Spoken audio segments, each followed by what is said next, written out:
Collinear vectors. Collinear vector है क्या मतलब?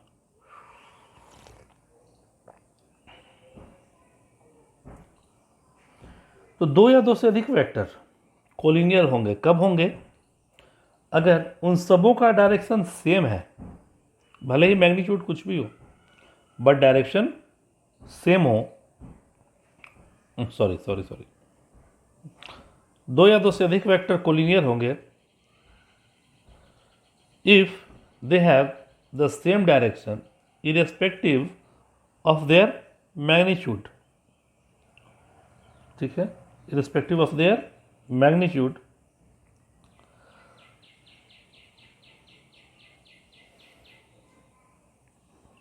And sense of direction. जैसे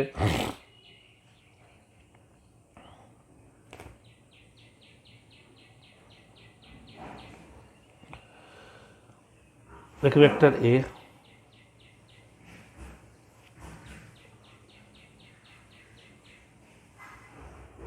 सब पैरेलल होना चाहिए, एक vector B, vector C. A B C are collinear vector as the line segments representing them they are parallel. Clear? Like vector,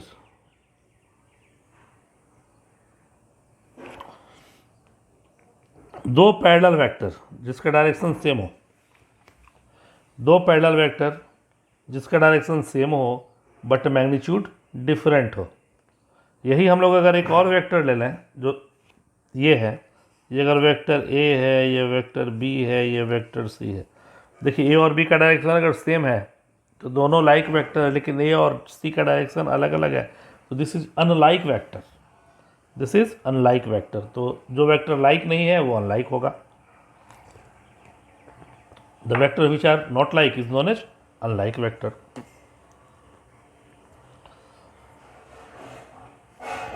equal vectors, equal होने के लिए क्या चाहिए? कम से कम दो क्वांटिटी, यानी दो वेक्टर, एक ऐसा वेक्टर हो जिसमें सेम मैग्नीट्यूड हो, same magnitude and same sense of direction. Vector A है, वेक्टर बी, इसका मतलब vector A equal vector B, यानी two vectors are said to be equal if they have the same magnitude as well as the same sense of direction.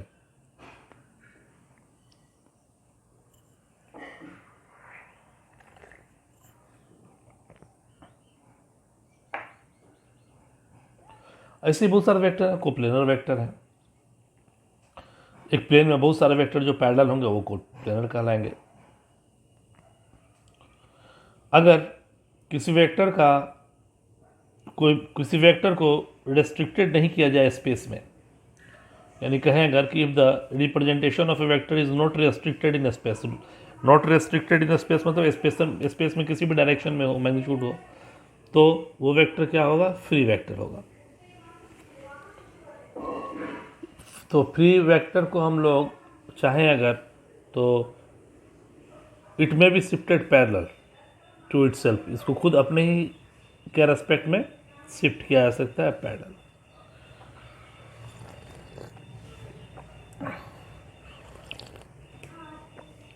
तो ये हो गया आपका types of vector.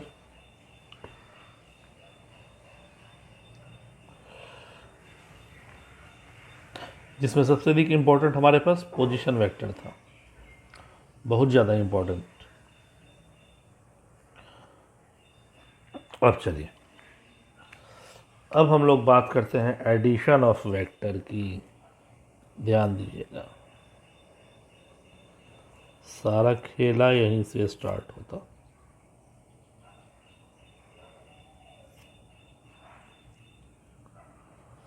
Addition of vector.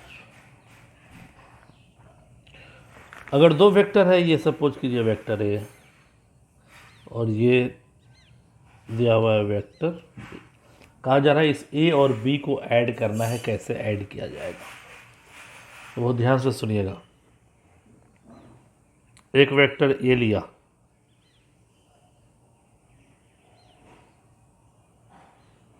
Direction इधर की ओर, यानी ये हेड है ओ ए। वेक्टर ए के हेड पे वेक्टर बी के टेल को रखेंगे।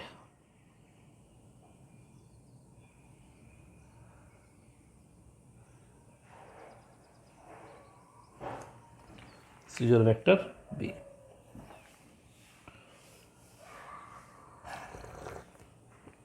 If O equal vector A, यानी वेक्टर ए के टर्मिनल पॉइंट, सॉरी हाँ टर्मिनल पॉइंट यानी कि हेड पे वेक्टर बी के इनिशियल पॉइंट को रखा।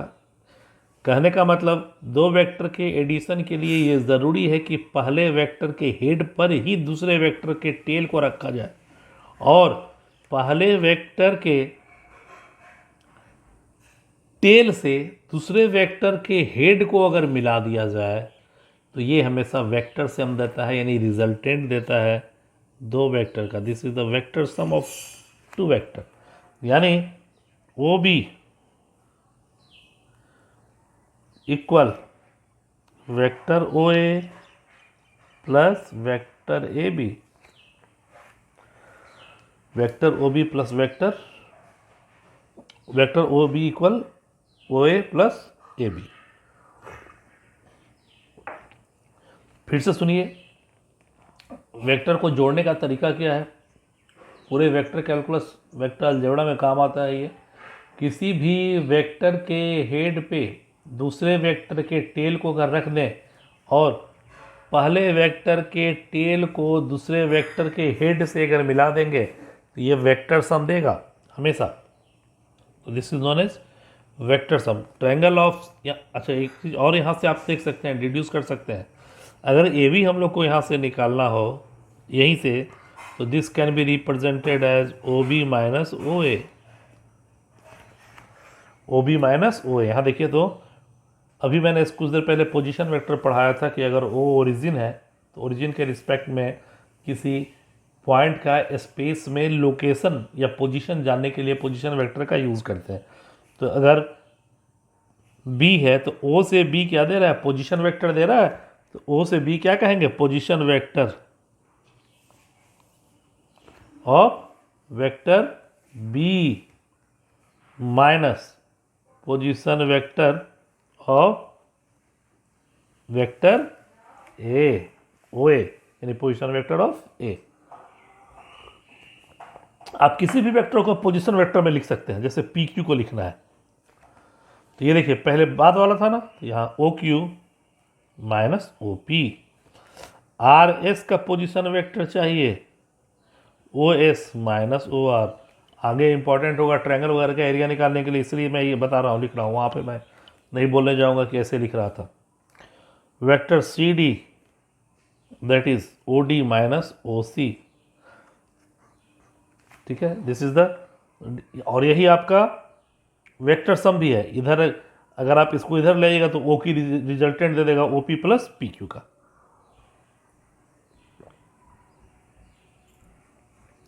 क्लियर है? थोड़ा सा देखें parallelogram law of vector addition.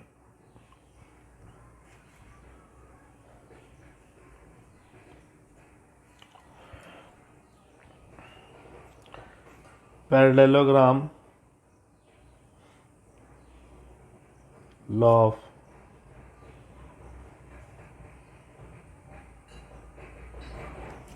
Vector addition क्या कहता है, अगर ये वेक्टर ए है और ये वेक्टर बी है, ये एंगल थीटा,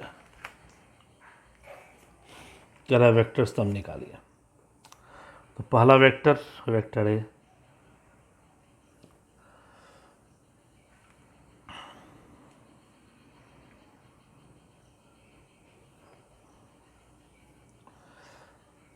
वेक्टर एडिशन है तो निश्चित रूप से पहले वेक्टर पे के टेल पर दूसरे वेक्टर के हेड को होना चाहिए, तो टेल को होना चाहिए।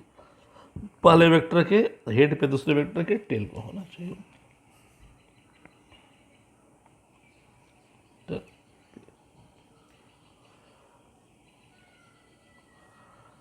इन दोनों साइड्स को एडजेसेंट साइड मानकर अगर एक पैरेललोग्राम का फॉर्मेशन किया जाए, if taking OA and AB as the adjacent side of parallelogram and if we form a parallelogram, इससे अगर एक पैरेललोग्राम बनाया तो पैरेललोग्राम बनाने के लिए इसके पैरेलल चाहिए लाइन, यही हो गया, इधर से इसका डायरेक्शन था तो ये हो गया, ठीक है, पैरेललोग्राम का फॉर्मेशन हो गया, एडजेसेंट साइड था, डायरेक्शन भी हो गया। तो क्योंकि हम मेरे पास वेक्टर A और B ये पता है, तो कहा जाए कि अगर OA और AB को एडजेसेंट साइड मानकर अगर एक पैरेललोग्राम बनाया जाए तो